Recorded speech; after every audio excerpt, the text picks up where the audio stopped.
Google Drive is a file storage and synchronization service created and managed by Google. It allows users to store documents in the cloud, share files, and edit documents with collaborators. Google Drive encompasses Google Docs, Sheets, Slides, Forms, and more. It allows collaborative editing of documents, spreadsheets, presentations, drawings, forms, and more. It is quite simply an outstanding and amazing tool for teachers, and something we're going to look at in more depth today. Firstly, we're going to look at creating a document, in this case a Google Doc. We're going to look at sharing that doc so that we can enable collaboration. We're going to look at the tiers of authorization you can set to that document that you intend to collaborate with others on. Secondly, we're going to look at Google Drive as a cloud storage system. To that end, we're going to look at how you can upload folders and files that you've previously created using Microsoft Office software. And we're going to look at converting these into Google documents so they can be collaborated on and shared with others.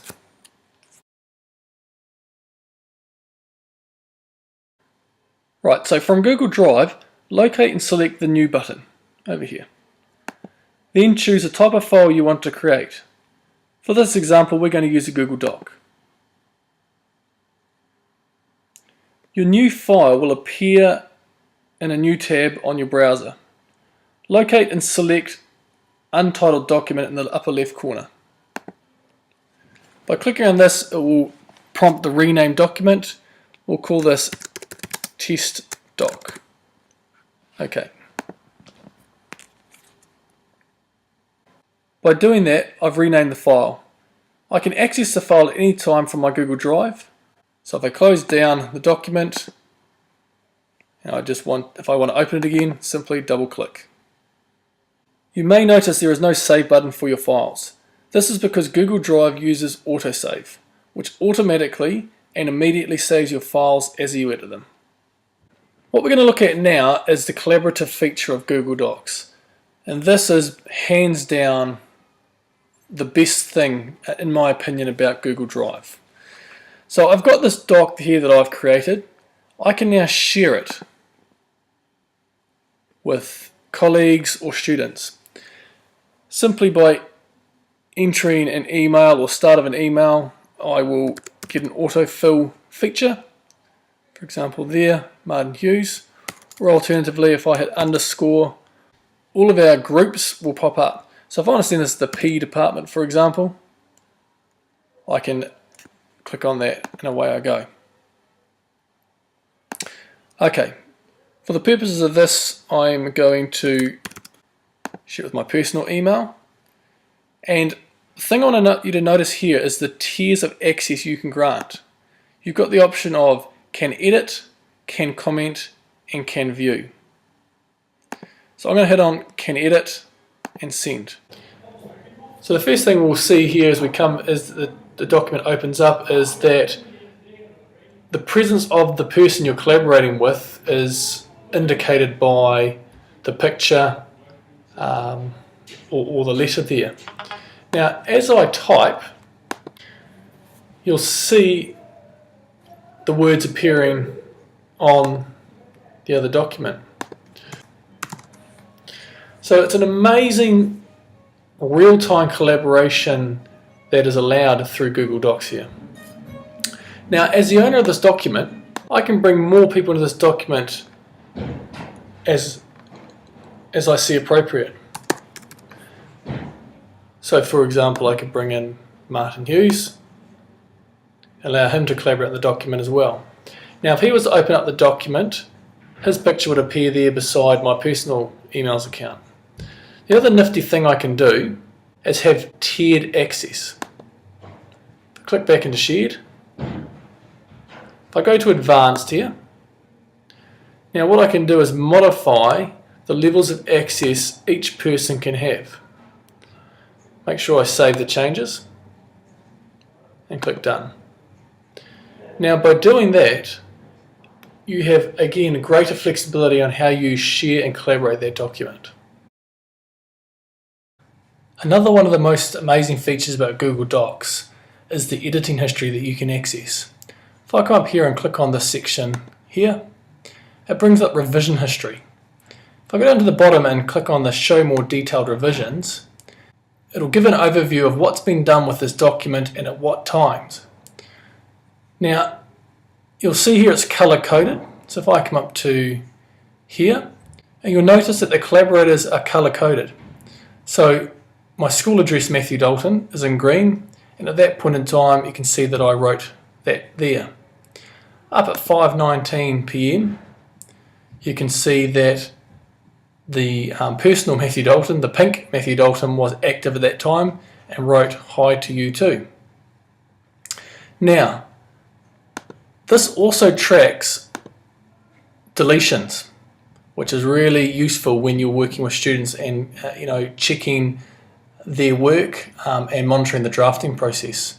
You'll see at this point in time that GHGH was deleted, which is pictured in the document as a crossed out line. At any point in time, I can decide that I want to restore the version of the document to that point.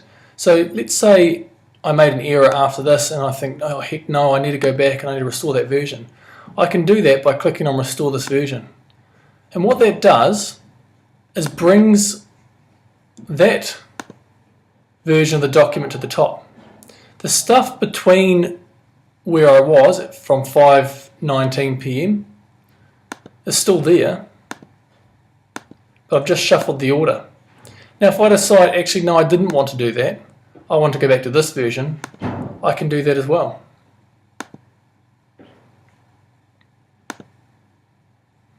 So you have incredible flexibility with Google Docs and tracking changes.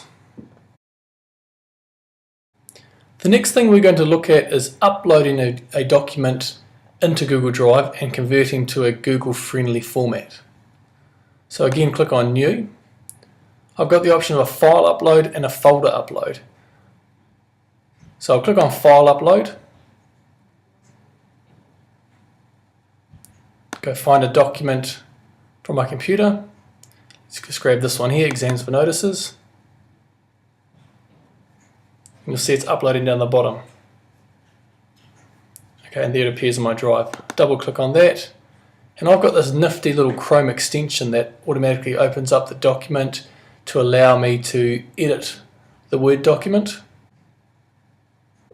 But rather than editing the Word document, what I probably want to do is save this into a Google Doc. If I come across to go File, Save as Google Docs, this Chrome extension will do that for me. And now I have a Google Doc formatted document, what used to be a Word document, and I have all the sharing capabilities and collaborative capabilities that I would expect of a new Google Doc that I create. If you don't have that same Chrome extension I have, you can do the same thing by right-clicking on that Word document that you've uploaded, open with Google Docs, and that'll convert it into a Google Doc. Word of warning though, doing it that way is not as stable as having that Chrome extension, so it might be something to look into if you don't have it. Right, now in terms of organisation, if you want a new folder, just click there, New, call this Test Folder, Create. And Google Drive just works on the premise of drag and drop, or right click, move to Test Folder. Again, whichever you prefer. Now if you like working with colours, you've got the option to do that. Right click on a folder and I can go change colour. I'll make that a red folder because that one's important per se. Change colour, blue. It doesn't do anything in terms of the organisation of the folder because it's organised by name currently, but again, personal preference, you might like working with colours. Okay, so I've got mine on list view. If I click over here on the four squares, I can go to grid view, chop and change between those. The A to Z gives me options to organize my folder how I like it, of those 4 options.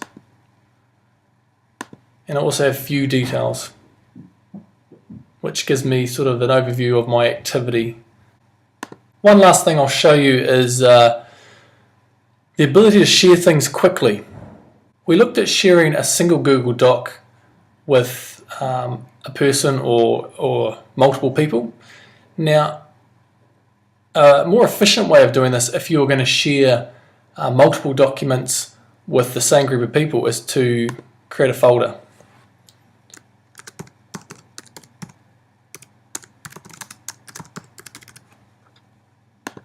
Right, so if you're working with your class, for example, if I click on that folder and then go to the share button, I can share that folder with a group of people. So I'll just share that with the PE department for now.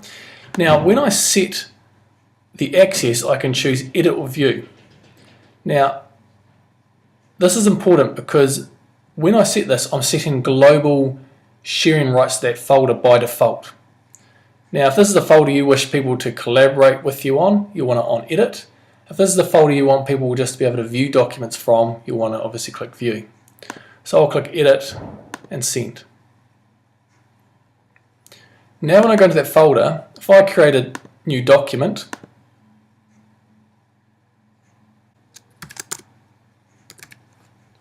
test,